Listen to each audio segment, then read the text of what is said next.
अस्सलाम वालेकुम Pakistan property leaders. मेरा नाम राना अदनान। दोस्तों बैरियर टाउन कराची में फ़ाइल्स और कुछ प्रॉपर्टीज़ की मर्जिंग का ऑप्शन दिया गया था। वो मर्जिंग का ऑप्शन इनफैक्ट क्या है उससे मुतल्लिक बात करूँगा, और आज से पहले जिन लोगों ने मर्जिंग करवाई थी उनके साथ क्या हुआ और आज वो किस पोजीशन में है, इन चीज़ों पे भी कमेंट करूँगा। और बैरियर टाउन में ये मर्जिंग की कहानी क्या है, इनफैक्ट ये नौबत ही क्यों पेश आती है, इस चीज़ के बारे में आज कमेंट करूँगा। बैरियर टाउन बेसिकली 2013-14 में लॉन्च होने वाला वो प्रोजेक्ट है जिसने मैं समझता हूँ कि ना सिर्फ कराची की बल्कि मैं कहूँगा कि पाकिस्तान की किस्मत को बदला। यहाँ पे रियल एस्टेट का सबसे बड़ा ये सेगमेंट, ये इस खित्ते में रियल एस्टेट को एक नया ट्रेंड देने वाला ये खित्ता बैरियर टाउन कहलाया। जब बैरियर टाउन यहाँ पे लॉन्च हुआ, बना, और यहाँ पे मलिक रियाज ने इतने बड़े ज़बरदस्त इंफ्रास्ट्रक्चर के साथ बैरियर टाउन को यहाँ पे एज ए चैलेंज लेके करना शुरू किया। तो मैं आपके सामने ये चीज़ रख रहा हूँ कि बैरियर टाउन ने, देखें, जहाँ इतना बड़ा प्रोजेक्ट किया, स्टिल इसके ऊपर काम जारी है, ये चीज़ें हो रही हैं। जहाँ इतने बड़े स्केल पे बड़ी अग्रेसिव वे में चीज़ें हो रही होती हैं, वहाँ गलती की गुंजाइश हमेशा रहती है। मैं ये समझता हूँ कि वहाँ इम्प्रूवमेंट की गुंजाइश रहती है, और यहाँ बैरियर टाउन ने कुछ शायद स्टेप इस तरह से ले लिए थे जो बेहतर नहीं थे या इम्प्रूव होने वाले थे मज़ीद। तो उस सूरत में ये हुआ कि बैरियर टाउन ने शायद जितनी प्रॉपर्टी सेल की, वो प्लॉट थे, विलास थे या अपार्टमेंट थे, उससे कम बैरियर टाउन डिलीवर कर सका, या कुछ तादाद में ऐसे लोग थे जिनको इल्लीगल लैंड्स में अलॉट हो गई ज़मीन और फिर बात को उसमें कैंसिल किया गया, आउट ऑफ बाउंड्री वॉल चली गई लैंड। सुप्रीम कोर्ट में केस चला, एमडीए के केसेस आ गए, यहाँ पे केडीए की ऑप्शंस आ गई, या कुछ इस तरह के बहुत सारे केसेस चल रहे थे बैरियर टाउन कराची पे। तो उस दौरान ये हुआ कि बैरियर टाउन ने कुछ ऑप्शंस दिए कस्टमर्स को कि हमारे पास ये ऑप्शन है कि लेट द केस रिजॉल्व, उसके बाद हम आपको सेटल डाउन करेंगे। क्योंकि उस वक्त तक बहुत बड़ी तादाद में हमारे कस्टमर्स बैरियर टाउन को एक अच्छी खासी अमाउंट पे कर चुके थे, बल्कि कुछ केसेस में पूरी की पूरी प्रॉपर्टी की अमाउंट आप लोगों को पे कर चुके थे बैरियर टाउन को। तो फिर हुआ यूँ कि जब बैरियर टाउन ने एक स्टेज पे आके कस्टमर्स को ये ऑफ़र्स दी कि या तो आप वेट एंड सी वाली सिचुएशन में आ जाएं कि जैसे ही हमारे केस रिजॉल्व होते हैं हम आपको प्रॉपर्टी देंगे, थोड़ा टाइम लग जाएगा लेकिन देर आए दुरुस्त आए वाली कहानी हो जाएगी, हम आपको प्रॉपर्टी दे रहे होंगे और ये बैरियर टाउन फ्लोरिश करेगा, ग्रो करेगा और बड़े ज़बरदस्त स्पेस में ये चीज़ें आपके सामने लेके आएगा। और इतना बड़ा इंफ्रास्ट्रक्चर जिसको चैलेंज लेके बैरियर टाउन ने बनाया, और आज ये बैरियर टाउन हर किसी की ख्वाहिश है। और रियल स्टेट में अगर आप पूरे पाकिस्तान में कोई चीज़ डिस्कस कर रहे हैं और आप बैरियर टाउन कराची को डिस्कस नहीं कर रहे, तो आई बिलीव कि रियल स्टेट की कोई भी बात कंप्लीट नहीं होगी। और कंस्ट्रक्शन रेवोल्यूशन ना सिर्फ बैरियर टाउन कराची में आया, बल्कि पूरे पाकिस्तान में कंस्ट्रक्शन रेवोल्यूशन, और कंस्ट्रक्शन से मुतल्लिक रखने वाले लोग या बिल्डर, डेवलपर्स, वो सब लोग भी बैरियर टाउन कराची की तरफ मूव किए, या लोगों की तवज्जो का मरकज़ बना बैरियर टाउन कराची। क्योंकि ये एक नायाब मैं समझता हूँ कि शाहकार है जो बैरियर टाउन की शक्ल में आप लोगों के सामने उभर के सामने आया।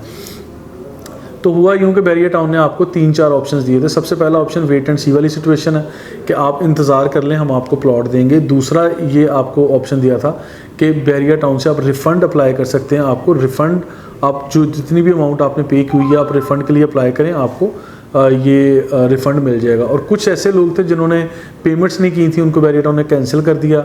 और कुछ ऐसी ऑप्शन थी बैरियर टाउन ने उनको री-एडजस्ट या री-एलोकेट किया, जिसमें प्रॉपर्टीज़ की लोकेशन ही बदल दी जाती थी। तो इन सारी चीज़ों को जिस कस्टमर को जो चीज़ समझ में आई उन्होंने वो किया।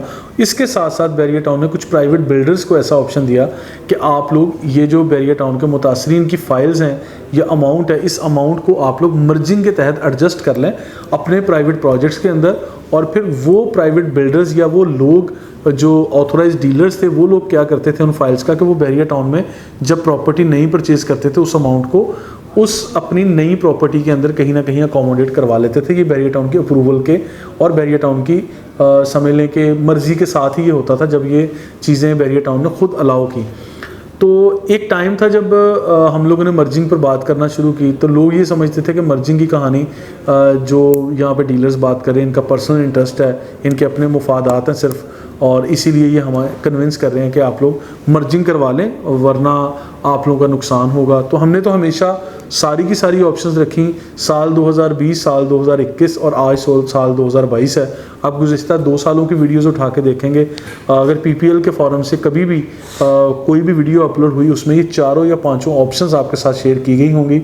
ऐसा कभी नहीं कहा गया कि सिर्फ मर्जिंग कर लें, लुट गए मर गए वाली कहानी नहीं है। आपको मतलब सिर्फ परेशान करना मकसद नहीं था। जहाँ बैरियर टाउन ने गलत किया, बैरियर टाउन के ख़िलाफ़ हमने आवाज़ उठाई, वहाँ हम कस्टमर्स की आवाज़ बने। जहाँ कस्टमर्स ने आके यहाँ प्रोटेस्ट किया या बैरियर टाउन पे गेट पे अटैक्स हुए और मुख्तलिफ़ तरह के इल्ज़ामात लगा के चीज़ों को उलझाने की कोशिश की गई, मुख्तलिफ़ रंग देने की कोशिश की गई, तो हम बैरियर टाउन के हक़ में खड़े हो गए और फिर हमने उन चीज़ों के ख़िलाफ़ भी बात की।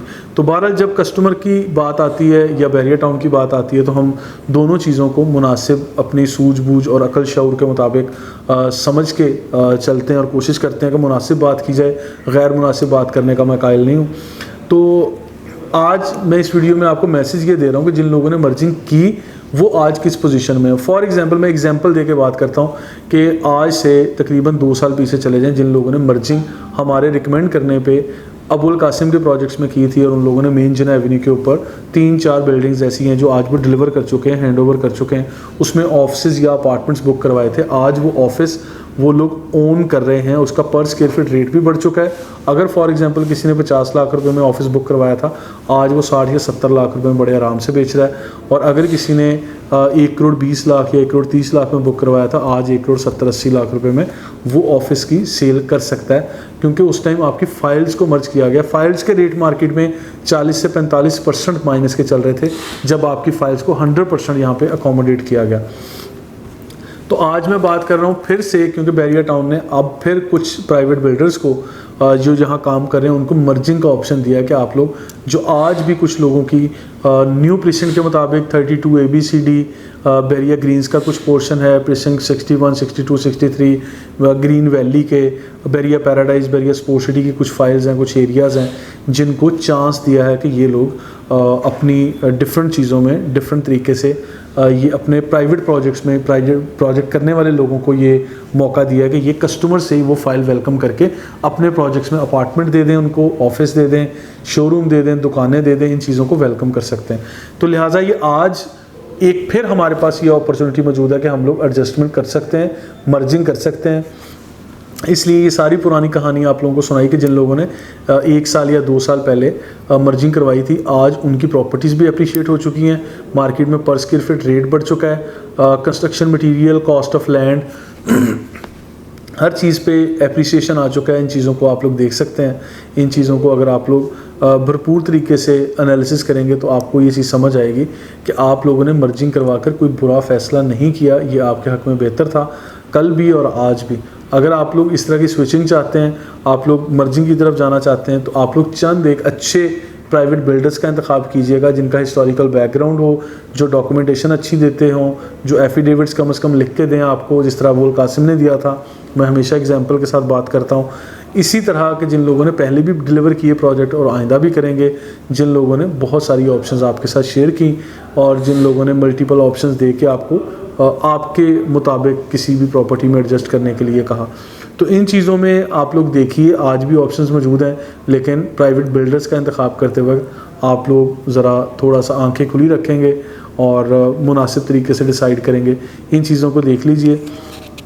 और फर्दर ये चीज़ बताता चलूँ कि बैरियर टाउन ने कुछ एरियाज़ में आपको री अलॉट या री एलोकेशन करके एडजस्ट भी किया है, लेकिन कुछ ऐसी फाइल्स या प्रॉपर्टीज़ हैं जो कैंसिल हो गई थी 25% डिडक्शन के बाद, आप लोगों को कहीं ना कहीं अकोमोडेट किया गया। और कुछ ऐसे हमारे कस्टमर्स हैं, हमारे ऐसे दोस्त हैं जिनके पास रिफ़ंड की स्लिप्स या रिफ़ंड के चेक्स हैं, तो उनके पास कोई और ऑप्शन नहीं है कि या तो वो उन चेक को कैश करवा लें या उन रिफ़ंड स्लिप्स के मुताबिक आप लोग अपनी अमाउंट्स को मतलब रिफ़ंड कर लें, क्योंकि आपकी प्रॉपर्टी रीलोकेट या आपको री अलॉटमेंट कहीं भी नहीं करेंगे बैरिया, क्योंकि आप एक दफ़ा रिफ़ंड के लिए अप्लाई कर चुके, अपनी फ़ाइल्स को सरेंडर कर चुके हैं।